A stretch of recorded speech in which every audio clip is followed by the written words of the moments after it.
Hey, bonjour à tous, je suis Sarah Lilas Massimo et je suis ravie de vous retrouver enfin sur ma chaîne YouTube. À commencer, j'aimerais juste faire une petite intro. YouTube sera consacré uniquement sur mes story time, sur mon petit parcours dans l'entrepreneuriat, sur éventuellement mes voyages, au vif du sujet de cette petite vidéo. Récemment, j'ai fait un sondage sur Instagram où je demandais à mes abonnés de quel sujet voulaient-ils qu'on parle en premier. Donc, on choisit de comment je me suis retrouvée à la rue à 16 ans. Bien, c'est une partie de ma vie que j'aimerais bien oublier. Mais bon, c'est celle qui fait de moi qui je suis devenue aujourd'hui. Je vais faire un petit tour en arrière donc de qui je suis. Je suis de mon vrai prénom Sarah Darline et de mon petit nom Chancia. Pourquoi Chancia?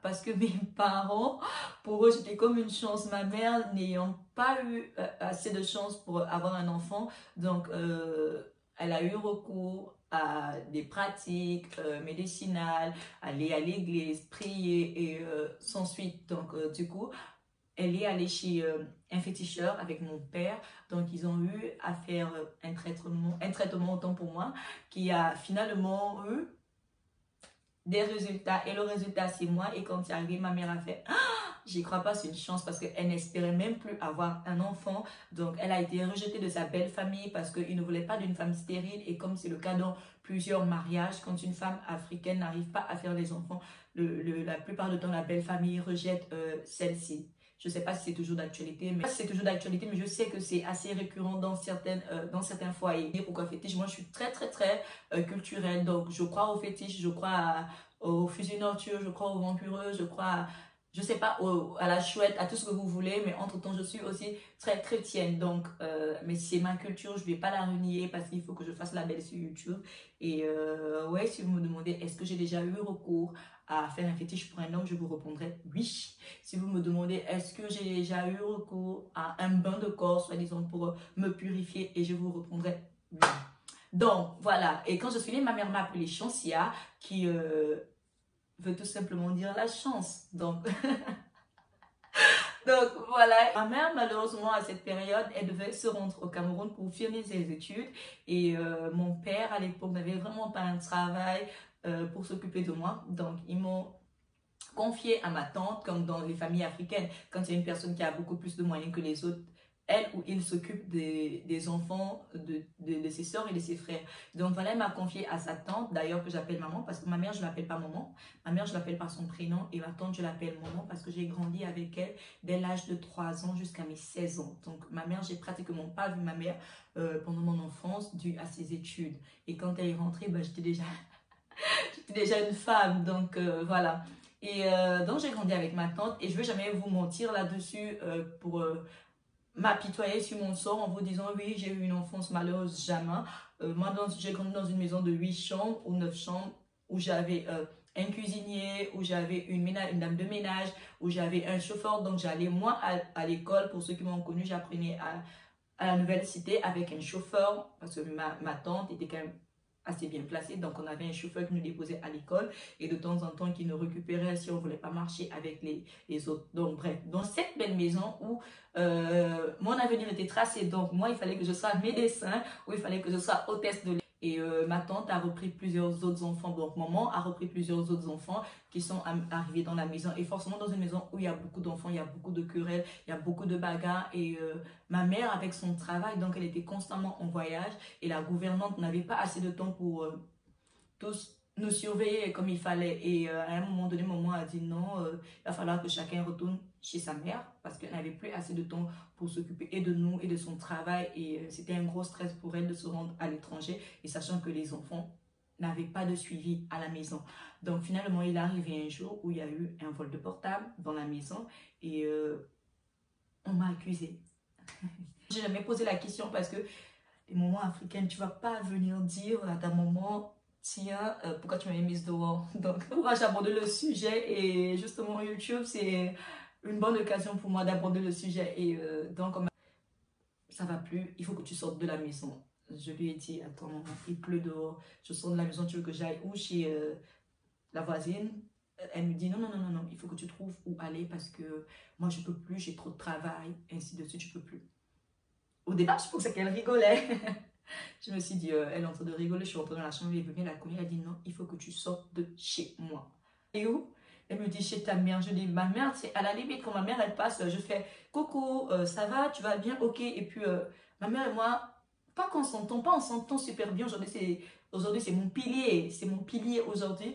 Mais on avait une relation assez atypique à ce moment-là parce que on se connaissait pas, C'était, elle revenait de son Cameroun avec son mari et moi j'ai grandi dans mon petit concombre doré et et là, on me dit, il va falloir que tu ailles habiter avec une inconnue. À ce moment, c'était une inconnue pour moi. Et je dis à ma mère, non, je peux pas. Elle me dit, bah, si tu peux pas, je sais pas, mais tu sors de chez moi aujourd'hui. Et là, je me rappelle, j'ai pris mon petit sac, j'ai j'ai mis quelques affaires, je suis sortie et c'était sous la pluie. Et là, j'avais un cousin qui revenait des cours, il la prenait à capot. Il me dit, qu'est-ce que tu fais dehors? Je dis, maman m'a mise dehors. Il me dit, c'est pas possible. Et je essaie de l'expliquer, il me fait off. Et là, je pleurais, je me rappelle, il me dit, euh, il m'appelle Aubonne, il me dit, Aubonne, ne pleure pas, les larmes sont sacrées. D'accord? Tes larmes, tu les coules uniquement quand c'est une situation qui n'a plus de solution. Mais là, il y a une solution. Tu peux toujours chercher où ta mère est et aller habiter avec ta mère. Je lui ai dit, mais tu te rends compte de ce que tu me dis?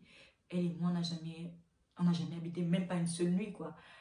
Sauf quand j'étais dans son ventre, mais bon. Je ne sais pas si ça compte, mais et j'arrive chez ma mère. Coco. Elle me dit, qu'est-ce que tu fais là? Ta mère t'a envoyé? Je lui ai dit, non, elle m'a mise dehors.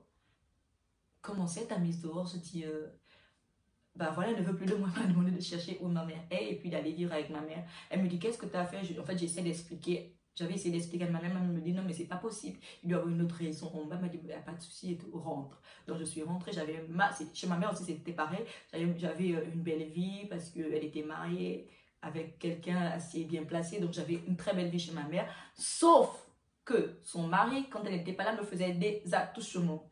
Et ma mère, comme beaucoup de moments, je vais pas forcément dire africaine, mais comme beaucoup de moments, deux fois quand votre enfant vous dit, il y a votre mari qui vous fait des attouchements, il y a beaucoup de moments qui vont se dire, non, pas quand même lui, c'est quand même quelqu'un d'assez responsable, c'est quelqu'un qui m'aime, il ne peut pas toucher ma fille, voilà, c'est impossible. Et c'était vraiment l'époque où on n'entendait pas parler de ce genre de choses, donc les attouchements sexuels sur mineurs. Et c'était quand même des cas où moi, il m'est arrivé qu'on me traitait de folle ou de menteuse, que je voulais juste détruire le foyer de ma mère, que j'étais jalouse. Et voilà pourquoi j'ai inventé ce genre de choses, alors que finalement, ma mère s'est rendue compte que c'était vrai, mais j'étais déjà partie. Ce monsieur, que ma mère allait au travail, il emmenait des sommes d'argent comme ça, voilà pourquoi j'aime l'argent. Il emmenait des sommes, des yasses d'argent comme ça qui déposaient devant ma porte. Et quand je me levais le matin, je voyais toujours des yasses d'argent, toujours et toujours. Et de temps à autre, si on se mettait devant la télévision ensemble, tout faisait des petits attouchements. Et à un moment donné, j'en ai eu marre. J'ai parlé de ça à ma mère. Et elle m'a dit, écoute, t'es une menteuse, sors de chez moi. Et je lui ai dit, je vais où? Elle dit, je sais pas, mais il faut que tu sortes de chez moi. Tu es en train de vouloir venir s'aimer la zizanie dans mon foyer et me créer des problèmes avec ma belle famille. Je lui ai dit, refais mon petit sac à nouveau. Et là, je me suis mise en tête de chercher où mon père habitait. Et là, c'était encore un autre casse-tête chinois parce que mon père et moi, je pense que je l'ai vu, c'est quand j'avais 3 ans ou 4 ans, mais je ne l'ai plus jamais revu. Pas parce qu'il ne voulait pas, mais parce qu'en fait, ma famille le défendait de me voir. Moi, j'avais plus ou moins entendu où il restait, plus ou moins, je savais où il travaillait. Et donc, j'ai pris mon petit sac, mon petit sachet une fois de plus.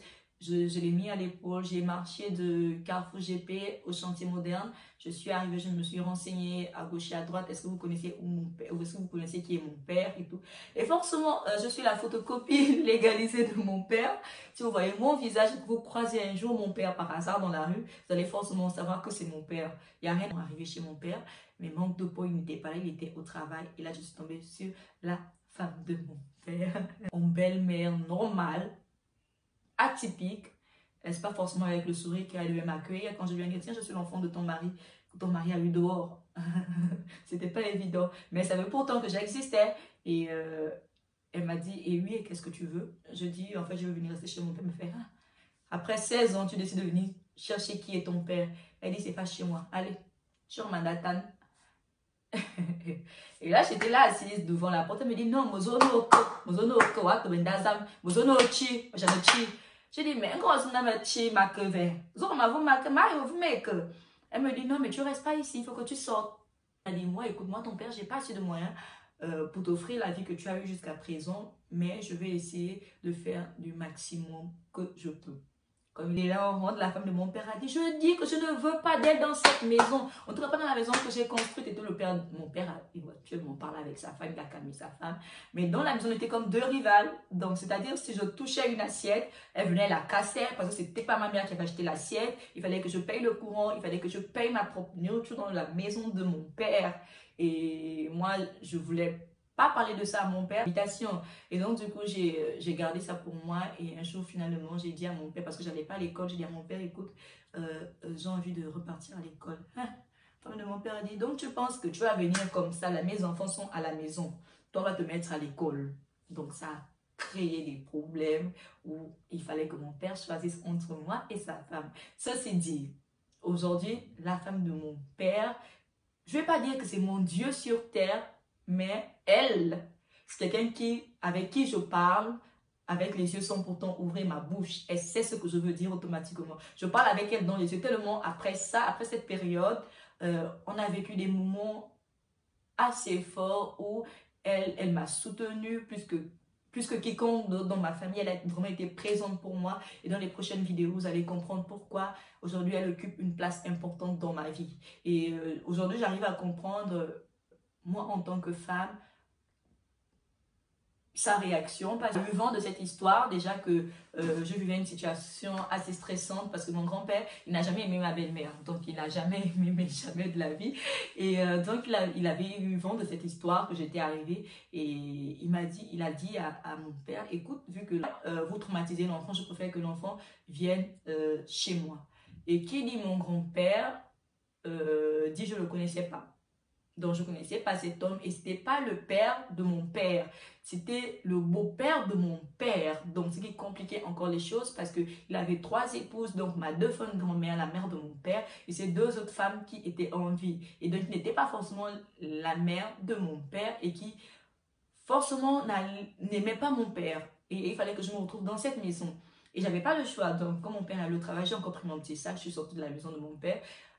Pendant 3 jours, il m'a cherché. Il ne savait pas que j'étais chez mon grand-père. Je suis arrivée chez mon grand-père. Et je ne sais pas si vous voyez où se trouve Milan pour les gens qui sont à Iaï. C'est-à-dire, j'avais enfin une maison où on ne me criait pas dessus. J'avais enfin une maison où je pouvais manger. J'avais enfin une maison où je dormais le soir sans pleurer. Et de mon grand-père revient de son voyage à Congo. Et là, elle me trouve. Aïe, aïe, aïe. Elle a dit, Hulbert, ma zone a oison m'a me chemin. Le grand-père a dit non, pourquoi? Donc, on va kawanyo, au bon mi bobua ensemble. Là, on se bien des petits. Il a dit non, non, non, c'est l'enfant de mon fils que tu connais, celui qui est en Zan et tout. Elle a dit non. Pas venir à Chi. Et il a dit non, elle ne peut pas partir avec sa belle-mère. Donc, depuis un moment, de va maltraiter le monde. Et voilà pourquoi j'ai demandé à l'enfant de venir ici. Et j'ai dit à mon grand-père, quoi, il va encore falloir que je parte. Mon grand-père a dit, non, tu ne vas pas partir, tu vas rester ici. J'ai dit oui, parce que si vous me mettez encore à la porte, pardon, je suis en train de parler doucement. J'ai dit à mon grand-père, non, parce que si vous me mettez encore à la porte, bah, je ne sais pas où je vais aller. Mon grand-père me dit, non, ça n'arrivera pas, je ne te mettrai pas à la porte. Ma grand-mère a dit, si, elle a pris mes affaires, donc elle les a mises dehors. Elle a dit, il faut que tu sortes, je ne veux pas de toi dans cette maison, il faut que tu sortes. Et, pardon, raconter comment je m'étais retrouvée à la rue et quel a été l'élément déclencheur qui m'a poussée à faire ce que j'ai fait aujourd'hui. L'élément déclencheur pour moi était très simple parce que quand j'ai commencé à être serveuse, j'ai eu autant pour moi 2 éléments déclencheurs. Le premier, parce que j'avais été mise à la porte sans pour moi parce que jusqu'à présent je me dis il y avait un autre problème, c'était pas l'histoire du vol de portable parce que des vols à la maison il y en a eu et c'était pas à cause d'un portable, il y a eu des vols d'argent, il y a eu des vols de ceci, il y a même eu un vol de voiture, donc c'est pas à cause d'un portable qu'on me mette dehors. Donc j'avais déjà cette rancune et je me suis dit pas que je vais faire payer les gens, mais bon, je vais pas dire payer, mais bon, j'ai quand même eu cette rancune jusqu'à présent, pas que je l'ai toujours parce que moi j'ai fait la paix avec ma mère, on en a parlé plus ou moins, mais pour moi, je me suis dit, il faut que déjà que je les gens, il faut déjà que ma mère, elle voie que malgré qu'elle me mise dehors, je peux trouver un logement, je peux avoir une vie décente. Donc pour moi, ça a été vraiment un gros challenge.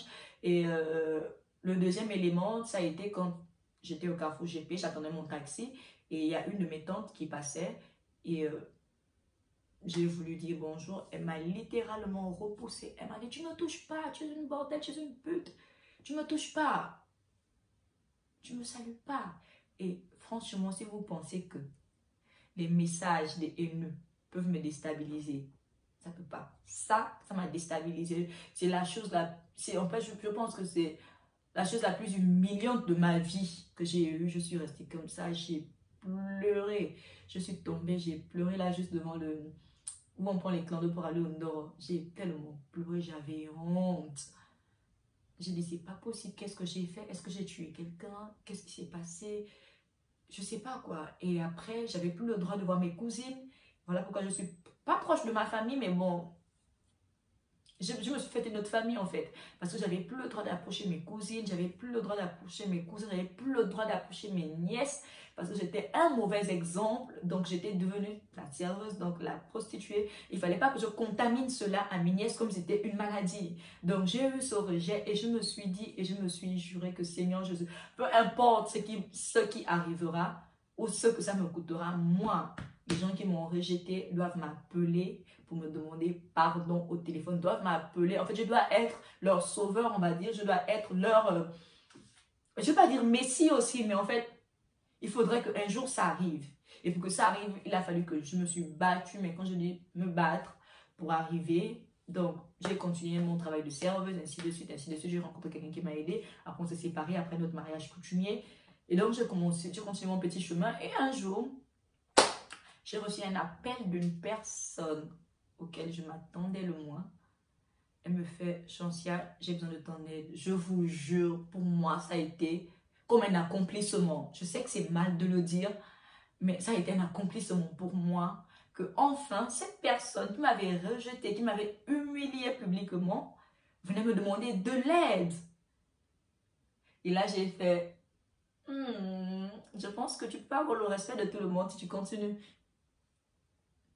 Et j'avais compris le truc, donc j'ai continué. Ok, je l'ai aidé, mais en fait, moi, mon aide plutôt, c'était pas de l'aide, c'était de la moquerie. Parce que, et je lui avais dit que, tu sais, je te rappelle, la dernière fois, tu m'as fait ceci, non? Aujourd'hui, c'est moi que tu appelles la pute, la prostituée, bah, c'est elle qui t'aide aujourd'hui. Et donc, je l'ai fait. Bon, après, c'est mal de le faire, mais bon, je l'ai fait à ce moment-là pour juste rappeler que, voilà ce que tu as fait. En fait, pas que ça ne m'a pas détruit. Sur le coup, ça m'a détruit parce que ça m'a vraiment fait du mal. J'ai grandi à partir de 16 ans. J'ai grandi toute seule. Donc, pas très proche de ma famille, pas très proche de mes cousins et cousines. Et puis, j'ai fait mon petit monde à moi toute seule où j'ai pour famille peut-être quelques personnes. Et voilà quoi. Donc, pour moi, ça a été mon élément déclencheur. Et donc, j'encourage pas les gens à faire pareillement. Donc, je vous encourage pas à vous détacher de vos familles. Je vous encourage pas à aller dans la rue. Je vous encourage pas à devenir serveuse. Autant bien que c'est un métier. Parce que moi, je vois il y a des établissements où on va pour apprendre ou avoir une formation de serveuse. Mais sauf que chez nous, c'est un métier valorisé. Donc, du coup, quand tu es serveuse, que tu as raté ta vie, oh mana. Donc, c'est un peu ça. Et donc, je ne vous encourage pas à faire de même, mais sauf que moi, c'était ma petite expérience. C'était l'élément déclencheur qui m'a permis d'avoir de la ténacité, d'avoir de la motivation. Parce que pour moi, quelque part, c'était une motivation de dire, vous m'avez fait ça. Un jour, vous serez à mes pieds. Et donc, je suis très, très, très rancunière. Et oui, donc voilà. Anne Badzo. Donc, mon histoire, c'était ça. Ma petite story time, comment je me suis retrouvée à la rue, c'était celle-là. Et pour comment j'ai commencé dans l'entrepreneuriat, je pense qu'un jour, on en parlera. Et puis, si en commentaire les sujets que vous voulez qu'on traite pour les prochaines vidéos. Et surtout, si vous avez aimé, abonnez-vous sur ma page, likez, laissez un commentaire. Bon, pour les commentaires négatifs, la liberté d'expression. Donc, je vous donne le droit de commenter négativement. Et je vous dis à très bientôt pour une nouvelle vidéo. Meka.